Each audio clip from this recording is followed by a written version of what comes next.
आज बहुत ही interesting point बताने वाला हूँ।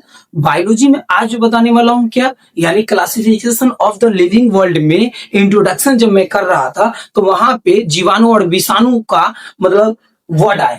तो मैंने सोचा कि जीवाणु और विषाणु ये मतलब कैसा जीव है और इसका रोल क्या है, ये पाया कहाँ कहाँ जाता है, तो इसके ऊपर मैं आज आपको बताऊंगा और आपको ये जान के बहुत ही अच्छा लगेगा और बहुत ही गुड नॉलेज भी हो जाएगा कि जीवाणु विषाणु हमारे लिए इतना खतरनाक भी है और हमारे लिए यूजफुल भी होते हैं। कुछ ऐसे मैक्रोबीज जो है, यानी कुछ ऐसे जीवाणु जो है हमारे लिए यूज में भी आते हैं, जैसे में दूध से दही बन जाना, ये सब जीवाणु हमारे लिए यूज में आ जाते हैं। लेकिन हम आपको ये बताएंगे कि जीवाणु किस किस स्थिति में भी वो जीवित रह सकता है और किस किस जगह पर भी वो जीवित रह सकता है, इसके बारे में आज हम बताएंगे आपको। तो आप लोग अगर वहां रेडी है और देख रहे हैं तो प्यार से आइए, आपको हम बताते हैं। देखिए, जीवाणु जो है ना, आपको उच्च ताप यानी 80 डिग्री सी पर भी वो जीवित रहता है, यानी नहीं वो डेथ होता है। यानी उस स्थिति में, यानी उच्च ताप अगर 80 डिग्री सी कर देंगे फिर भी वो जीवित रहेगा। शायद उससे ऊपर होगा तो शायद लग रहा है डेथ हो सकता है, वरना वो भी उस स्थिति में वो जीवित रहता है।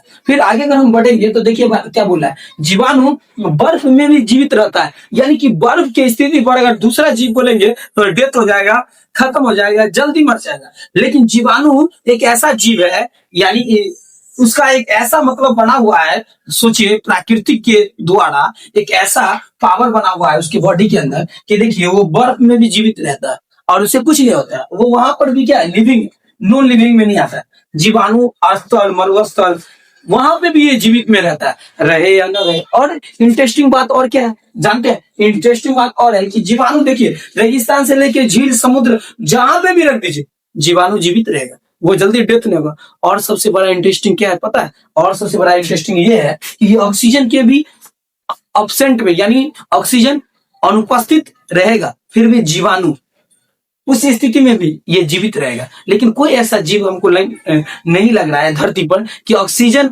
अब्सेंट में वो जीवित रहेगा। लेकिन जीवाणु एक ऐसा है, क्या एक ऐसा है जीव कि वो ऑक्सीजन के अब्सेंट में, अनुपस्थिति में भी वो अपने आप को लिविंग है, नॉन लिविंग स्थिति में नहीं जाता है। तो सोचिए जीवाणु कितना क्या है, वाह, कितना एक पावरफुल मानिए या कितना समझिए कि डेंजर है कि इस स्थिति में भी वो अपने आप को कायम रखता है। अगर मान लीजिए जीवाणु को अगर सही से हम लोग अगर जीवाणु तक नहीं पहुंचे और थोड़ा सा अगर मान लीजिए अपने आप को अगर थोड़ा सा टर्बुलेंट हो जाएगा तो समझिए वो मेरे लिए कितना डेंजरस हो सकता है। बैक्टीरिया ये सब के बारे में तो जान ही रहे, उसी के बारे में बात कर रहा हूँ। तो फिर हम नेक्स्ट क्लास में मिलेंगे तो आपको और डीप और डिटेल में समझाएंगे।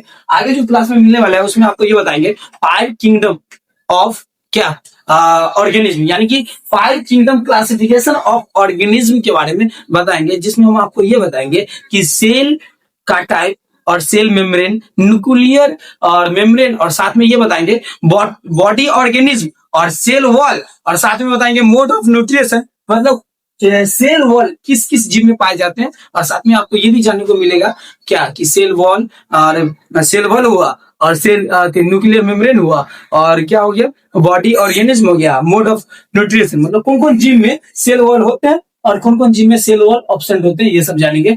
किस में जानेंगे तो हम वो पॉइंट के बारे में बता देता हूँ। 5 किंगडम क्लासिफिकेशन ऑफ ऑर्गेनिज्म में जानेंगे। तो फिर मिलते हैं, तब तक के लिए आप लोग अपना ओपिनियन जरूर देते जाइएगा। Thank you so much.